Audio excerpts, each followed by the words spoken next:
क्या आपने कभी सोचा है कि गांधारी के 100 पुत्रों का जन्म कैसे हुआ? ये घटना भारतीय महाकाव्य महाभारत की सबसे रहस्यमय कथाओं में से एक मानी जाती है। हस्तिनापुर के राजा धृतराष्ट्र की पत्नी गांधारी को 100 पुत्रों का वरदान मिला था।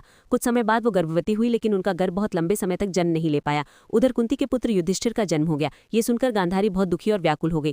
क्रोध और निराशा में उन्होंने अपने पेट पर प्रहार कर दिया। तब उनके गर्भ से कठोर मांस का बड़ा पिंड बाहर निकला। गांधारी ये देखकर बहुत दुखी हो गई। तभी महर्षि वेदव्यास वहां आए और उन्होंने कहा, घबराओ मत, तुम्हें 100 पुत्र अवश्य मिलेंगे। व्यास ने उस मांस के पिंड को 100 छोटे छोटे भागों में कटवाया। कुछ विद्वान इन टुकड़ों को भ्रूण या एम्ब्रियो के रूप में भी समझते हैं, यानी विकसित हो रहे जीवन के प्रारंभिक रूप। फिर हर भाग को घी से भरे घड़ों में रखवाया गया, जहां वे सुरक्षित वातावरण में विकसित होते रहे। आज के समय में कुछ लोग इसे आधुनिक भ्रूण संवर्धन, एम्ब्रियो कल्चर या टेस्ट ट्यूब बेबी जैसी तकनीक से जोड़कर भी देखते हैं। हालांकि ये केवल एक व्याख्या है। 2 वर्षों के बाद सबसे पहले जिस घड़े से बालक निकला वो था दुर्योधन। उसके बाद एक एक करके बाकी 99 कौरव और एक बहन दुश्ला का जन्म हुआ। लेकिन दुर्योधन के जन्म के समय कई अशुभ संकेत दिखाई दिए। विदुर और अन्य विद्वानों ने धृतराष्ट्र को चेतावनी दी कि ये बालक भविष्य में विनाश का कारण बन सकता है, लेकिन पिता का प्रेम निर्णय पर भारी पड़ गया। धृतराष्ट्र अपने पुत्र को त्याग नहीं सके और आगे चलकर यही बालक महाभारत के महान युद्ध का मुख्य कारण बना। ये कथा केवल एक जन्म की कहानी नहीं है, बल्कि ये हमें ये भी सोचने पर मजबूर करती है कि क्या प्राचीन भारत में जीवन और भ्रूण के विकास के बारे में कोई विशेष ज्ञान था।